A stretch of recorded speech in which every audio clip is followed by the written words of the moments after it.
Hey, what's up, guys? Today we're going to talk about the data page. When you first land on this page, you can search for an event either by event name or by venue name. For this example, we'll use a more specific search. Let's say we're looking for Olivia Dean. Here you also have the option to include past events, but for now, we're not going to enable that. So we simply click Search. Once the search is done, you'll see all the events related to the artist name you entered in the search query. Now let's pick a specific event. We're going to open the San Francisco show. There are two main types of data available here. The first one is current listings, and the second one is sales history. Let's start with the current listings. When you open it, a modal appears with all the active listing data.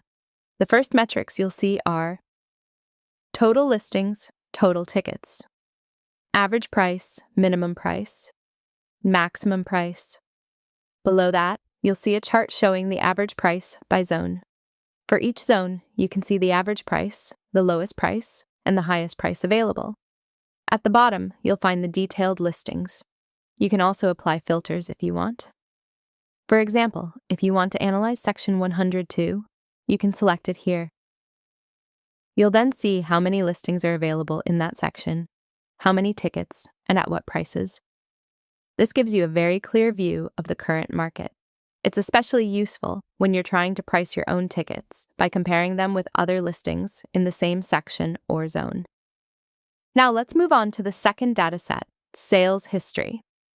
Sales history shows tickets that have already sold in the past. You'll find similar metrics here, but with a different chart. This chart shows sales over time. You can select a specific date range. For example, in October 2024, you can see a transaction where 2 tickets were sold at a price of $145 in the United States. This data allows you to understand how an event is actually selling, not just how it's listed. At the bottom, you'll find the full sales details. You can see every past transaction, the date, the section, the quantity sold, and the price.